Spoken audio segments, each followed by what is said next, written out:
So will you all do me a favor and be present with me for the next half an hour? Will you put your phones in your pocket or in your purse? Will you put your packets down? And just be present. If you're sitting by yourself, would you please join another group, make some new friends?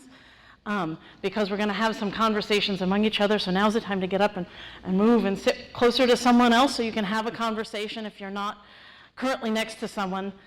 I would really appreciate your attention. I'm usually the worst offender with the phones too, so I'm practicing what I have a hard time, preaching what I have a hard time practicing, but thank you for being willing to be here with me. Thank you. As you can tell by the ice and the 2-hour drive this morning, there's not a whole lot that I wouldn't do for Food for Lane County, provided it's on this side of legal. I will be here to support Food for Lane County and the work that you do, because I think you guys are amazing. And furthermore, I tell the rest of the country that you're amazing on a regular basis. We're here to talk this morning about why we do the work we do, and I think it's really appropriate that we're in a sanctuary to do that, because it really comes down to our deepest core values and beliefs, doesn't it? So we're going to have some, what I hope is stirring conversation, and my goal is that you'll leave from here today and you'll go, I remember that part. So Joey, would you just real quickly want to remind you the network into which you belong? This is the Oregon Food Bank Network. There are 21 regional food banks, which includes Clark County, Washington. No other state in the country, and probably no other region in the world, operates as well as Oregon, operates as deeply networked, as deeply supported. The regional food banks get together quarterly, and the regional food banks make decisions together about how we're going to equitably share food and funds across the state. And it just fills me with such pride to stand up here in front of you and remind you all that this is what we belong to. And then let's talk about what we do. So 800,000 Oregonians are receiving emergency food assistance each year. That's an estimate. We know how many food boxes we give out, and it's a little bit harder to get the exact number, but that's huge, isn't it? Huge? That's a staggering 1 in 5. And we know that among kids, 1 out of every 2 school-age kids gets a free or reduced lunch. So we are working upstream. The work we do is hard. We watch good people struggle. We watch children raised without all they need. And we watch people who worked hard all their lives barely get by in their final years. Let me share a couple stories of folks that we have met during the years. This is Mary. She takes care of her grandkids all the time, and she says, when my grandkids come over, there's no such thing as grandma doesn't have any food. I come to the food pantry and I have to improvise. I thank God I'm a good cook. And this is Carissa. Carissa has an 11-year-old, a 9-year-old, and twin 6-year-olds, and they all have special needs. She has to go to the food bank to get food, and a lot of her fresh food and produce comes from the food bank. These are the people that we're serving. So that leads us to the question of why? Why do we do what we do? Well, here are the ones that occurred to me. We do it because of our personal experiences, and let me tell you a story that was my foundational moment. I was 13, and I was standing on a stage like this for a dress rehearsal, and my character was the deadly sin of pride, and I'm standing there in costume, chatting with the assistant director of the play, and she was a college student, and she came from a low-income background, and she had a scholarship to help her pay for tuition. But in order to get food, she was going through dumpsters to find soda cans and beer cans that she could redeem for 10 cents. And that's the money that she was using for food. And at 13, I'd never met anyone who was in such a bad place that going through dumpsters felt like the best solution to their needs. And I remember crying. I was standing on stage in my costume. I was crying and I'm crying. My mom came to pick me up. She calmed me down. She said, honey, I'm so glad this upsets you. What are you going to do about it? That's my mom for you. Never let you get away with, just feeling something. But that was a personal experience for me that kicked off this. And I'd be willing to bet that most of you in this room have some seminal moment that got you engaged in this work. We do this work because of our beliefs. I was raised Quaker, and one of the core Quaker beliefs is that God is not up there somewhere, but rather God is a spark in each and every person. And if you believe that God is a spark in each and every person, and you see someone who's struggling, how can the God in you not respond to the God in them? Because of empathy, because we can imagine what it would be like, there but for the grace of God. One of my staff members told a story of remembering from one of her various early memories of being about 3, her mom had given her a bowl of oatmeal, and she didn't want it, and being a 3-year-old, she threw it across the room, and her mom broke down crying. And she didn't remember or learn until several decades later that her mom broke down crying because it was the only food in the house, was that bowl of oatmeal. And I heard that story, and at that time I had a 3-year-old, and I just thought, oh, I can't even imagine being in that place. And because we want to be part of creating a bigger world. So it's about personally our experiences and our beliefs and our ability to have compassion, but it's also a vision. It's a vision for the kind of society we want to live in. It's a vision for the kind of people we want to be. So I'm going to ask you to turn to your neighbor and tell them the story of why you do this work. Take a couple minutes, please.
Are you guys learning something new?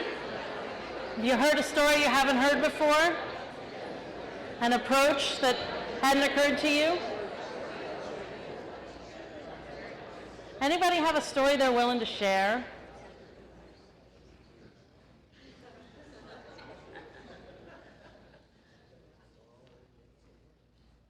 I can outwait you. Yeah. You don't have to come up. I was very blessed when I got homeless. I got sick and I got homeless with my 10-year-old at the time at Church of Nazarene in Crestwell. And one of the conditions where I had to volunteer at the church, and that's where I started back in 97, 98, somewhere. Thank you. There since. Off and on. That's my attitude, so. So for those of you who couldn't hear, she found herself homeless at the Church of the Nazarene in Creswell, and she started volunteering there at that time. Got back on her feet, but the volunteering has continued to be part of her life.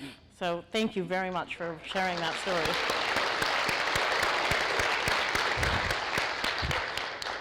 Great story of personal experience. Thank you. Was there another brave soul who would be willing to share their story? I lived out in the desert and I didn't have a job and no money, so I used to go over to the neighbor's house and take eggs to eat. Take eggs from the neighbors? Because I figured they wouldn't notice those were missing. And so now karmically you're giving back to be... I think you need to drive a truckload of eggs to your former neighbors, don't you think, to just sort of balance it all out? Thank you. Thank you both for sharing. Thank you. I want to talk a little bit about the importance of how we do our work. I'm almost 2 decades now in or around food banking. I turn 45 tomorrow, by the way. Yay, 45. This is Alicia, who told me this morning that I look like Britney Spears because of this thing. To which my response was, that's the first and last time anyone will ever say that to me. After 2 decades in food banking, one of the things that's become clear to me is that giving food to people facing hunger is good work. It is good, important work. But giving food to people facing hunger well can be transformative. So what I want to talk about next is what does well look like? And I want to tell you it through 2 stories. The story of Henry and the story of Howard. And both of these gentlemen ran food pantries in church basements. And I'm not talking church like this.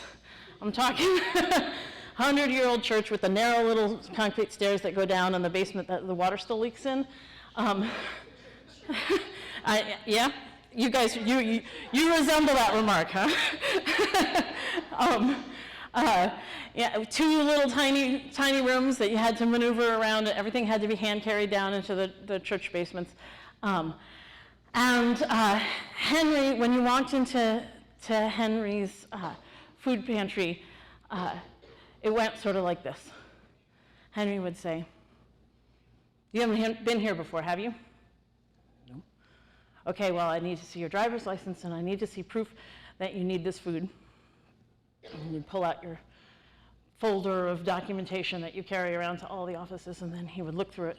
And he would say, "Well, I'm going to call Salvation Army and make sure you haven't gotten any food from them this month." You pick up the phone and call. And then when he had done vetting you, oh, and by the way, you were the only one standing inside. The rest of the line was up the stairs outside. He would say, "Okay, we'll get you a box." And a volunteer would go into the back room, pull out a box size based on the family. And he'd say, "Behind you, there's some bread. You can choose 2 things of bread." And you would leave with that box of food. And that was your experience when you went to Henry's food pantry. And then there's the experience of going to Howard's food pantry. Remember, they look more or less identical physically. You walk into Howard's food pantry, and you're walking into a space in which he has put up colorful posters, and he's got a whole mess of ratty chairs for people to sit on, and he walks in, and someone rushes over to you right away and says, "Have you been here before? I don't recognize your face. My name is Mary. What's your name? Oh, well, let me show you how this works. You sit down here, we'll get you checked in. And while you're sitting, why don't you think about what else we can do for you in terms of food? We got a clothing pantry down the block in somebody's garage, and we can personally drive you down to the SNAP office if you haven't signed up for that. And think about how else we might be able to help you while you're here." And you wait in a comfortable chair for a little bit, and then you'd go up, and they'd ask you some questions about how big your family is, but they'd also say, "And how are you doing? Oh, and can you tell me when your birthday is? Because we like to make sure we give birthday cards to our folks who come here. And is there anything else we can do for you?" And then when it was your turn to go get food, you would go with a volunteer into that back little room, and they would walk you around and say, "Would you like some melons? Would you like some bread? Can you use tomatoes? What works for you? Oh, you don't need that? Okay, let's not take that. Let's see what works for you." That's the experience of going to Howard's food pantry versus going to Henry's food pantry. Does this ring true to you guys? Have you been to a Howard food pantry and a Henry food pantry in your lives? Yeah? No? So one of the sort of defining moments in my life was thinking about Henry and Howard, both of whom are in their 70s, and thinking, why isn't Howard Henry? Why isn't Howard's been doing this for 20 years, just like Henry has. Henry has clearly gotten himself into the place of, people need to prove to me they need this food. Why isn't Howard Henry? So that's my question to you guys. What do you think? Why is it easy to become a Henry?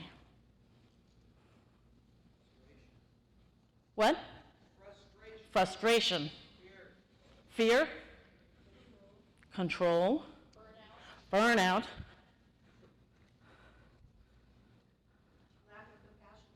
Lack of compassion. Lack of help.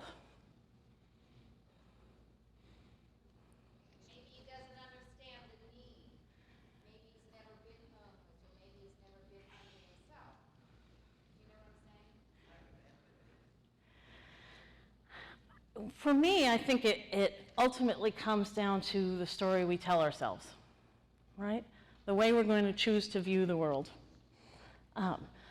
The way we construct that we view other people and the people inside that worldview. So I want to tell you another story, and this is the story of Sophia, and this is a client at a food pantry.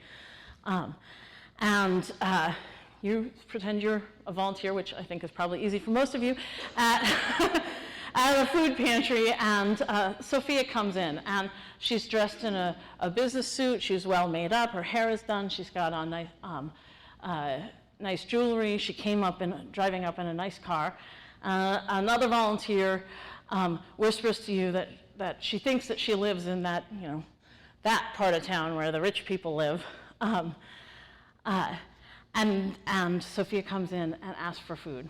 Well, this is what you know about Sophia. Given all this that you know about Sophia, how do you think of Sophia in your mind? Just take a moment quietly to yourselves and say, which of these adjectives do you find yourself applying to Sophia?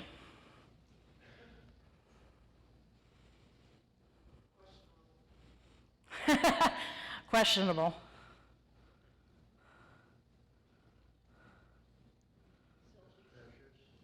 Suspicious? Dishonest. So then let me tell you what happened before Sophia left the house that morning. Sophia lives in the basement, is borrowing the basement from a friend who lives in that nice part of town because her husband lost their job and they lost their house. And so they've moved in with a friend in the nice part of town. And saying to the friend, I know, I got to take care of my family. I got to go to the food pantry, but I hate going there. I hate having to ask for help, and I don't have anything to wear, and I hate having to take 3 buses to get there. And the friend says, why don't you go into my closet and pick something out, and here are the keys to my car. Now you know that about Sophia. Which of these adjectives apply to her?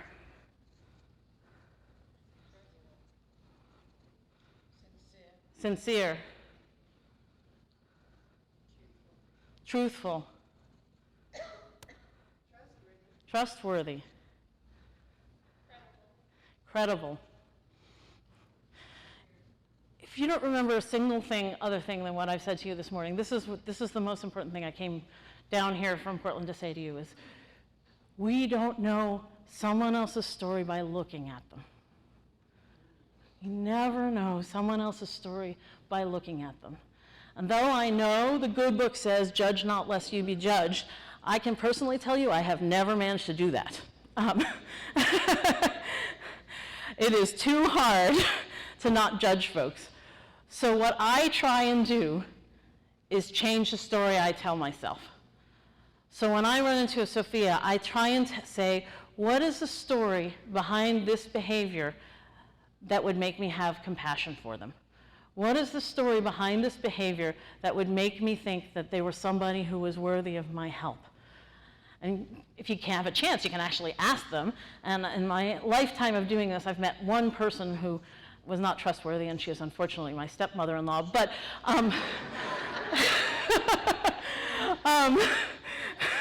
the vast majority of folks, incredible, overwhelming majority of folks, have a story with which you will resonate. Yeah, they've probably made some bad choices, but I'm sorry, I've made bad choices. Anybody in this room not made some bad choices? Because you want to come up and preach? But almost always there's something about the story that will bring out the compassion in you. So how do you change the story you tell yourself so that you can be a Howard and not a Henry? How can you be thinking about changing that story? Through the years, we've learned something about the best practices that Howard and the many, many Howards, and I'm sure many of you guys are working in Howard-like food pantries, but there are things in common.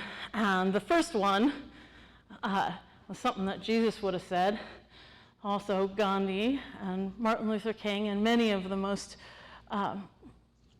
worthy people that we have ever heard of, and that's leading with love. So starting with that story that allows you to respond with love to whoever you're working with. Treating people as individuals, getting to know their names, getting to know their stories, tailoring what the kind of food they need, helping them if they've got a physical disability, helping them if they've got a mental disability, helping them if they need help that day. Giving people choices. I cannot think of a single thing more destroying to the soul than poverty. And that sense that all of your world has narrowed to what is remotely possible and all the things that are impossible. The more that we can give folks who are struggling to feed themselves and their family choices, we are expanding souls. Providing extra help. So, can I help you with SNAP? Can I get you a food, the clothing store? Do you need a bus pass? What are the wraparound services? Maybe your food pantry can't afford to do them all. None of us can afford to do everything. But you can make those connections. You can think about what else it is they might need. I heard a story from a food pantry coordinator just the other day of a client who came in and got a bag of food and then came in the next day and asked for more food. And she's like, really? You ate all that? And she's like, oh, I couldn't open it. I don't have a can opener. So food pantry coordinator went out and bought a can opener for her. What are the little things that made the difference? Celebrate.